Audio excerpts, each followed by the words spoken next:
100 ప్రణాళికలో భాగంగా Metpally municipal commissioner T Mohan పట్టణంలోని 22వ వార్డులో తడి చెత్త, పొడి చెత్త, హానికరమైన చెత్త, హోమ్ కాంపోస్టింగ్ మరియు 120 మైక్రాన్ల కంటే తక్కువ మందం గల ప్లాస్టిక్ వాడకం నిషేధంపై వార్డు ప్రజలకు అవగాహన కల్పించడం జరిగింది. కమిషనర్ మాట్లాడుతూ వర్షాకాల దృష్ట్యా ముందస్తు సీజనల్ వ్యాధులపై ప్రజలకు అవగాహన చేయడం జరిగిందని తెలిపారు. పరిసరాలు పరిశుభ్రంగా ఉంచుకోవాలని, మీ ఇంటి నుండి వచ్చే చెత్తను తడి చెత్త, పొడి చెత్తగా వేరు చేసి తడి చెత్తను ఆకుపచ్చ రంగు డబ్బాలో, పొడి చెత్తను నీలి రంగు డబ్బాలో వేసి మున్సిపల్ వాహనాలకు ఇవ్వండి. తడి చెత్తను కాంపోస్టర్ సెంటర్కు తరలించి ఎరువుగా తయారు చేయడం జరుగుతుంది. పొడి చెత్తను డిఆర్సీసీ సెంటర్కు తరలిస్తామని తెలపడం జరిగింది. కావున పట్టణ ప్రజలు తమ ఇంటి నుండి వచ్చే చెత్తను తడి చెత్త, పొడి హానికర చెత్తలుగా వేరు చేటుకు ప్రజలందరూ సహకరించాలని కోరడం జరిగింది. కార్యక్రమంలో ఎన్విరాన్మెంట్ ఇంజనీరింగ్ విష్ణు, ముజీబ్, ఎండి నిజాం, అశోక్, నరేష్, పట్టణ ప్రజలు, మున్సిపల్ సిబ్బంది పాల్గొన్నారు.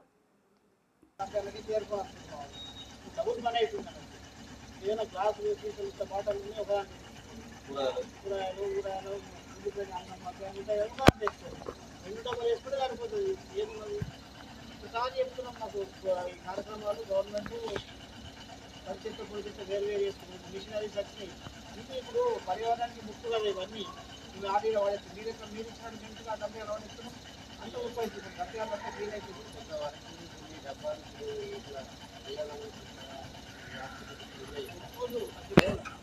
బాగా ప్రెజెంట్ అవి ఉండొచ్చు. అది ఎంత పడుతుంది గవర్నమెంట్ ఏంటంటే మీకు ఉండాలి ఇచ్చింది కంటిన్యూ గవర్నమెంట్ సప్లై అయ్యేది. అది ఆ విషయం తెలియదు కాదు. గవర్నమెంట్ ఒకసారి తీసుకొచ్చుకోవాలని చెప్పి మోడల్ ఇచ్చింది. అది మనం తీసుకొచ్చుకోవాలి. నేనేమంటున్నా అంటే పెద్ద కాస్ట్ కాదు కదా గవర్నమెంట్. ఎంత కాస్ట్ అయింది మాకు కూడా గవర్నమెంట్ కాస్ట్ ఎక్కువైంది. నేను తెచ్చుకోవడానికి ఓకే ఒకటి గవర్నమెంట్ ఎంత కాస్ట్ అవుతుంది అందరికీ కొనాలంటే. మనకు ఒక 50 రూపాయలు ఒక చుట్టూ వస్తే 500 ఖర్చు పెడుతున్నాం. 2 డబ్బాలు ఇక్కడ ఫ్రెష్ పెట్టుకుంటే ఇట్లా లేదు. ఇలా తీసుకుంటాము.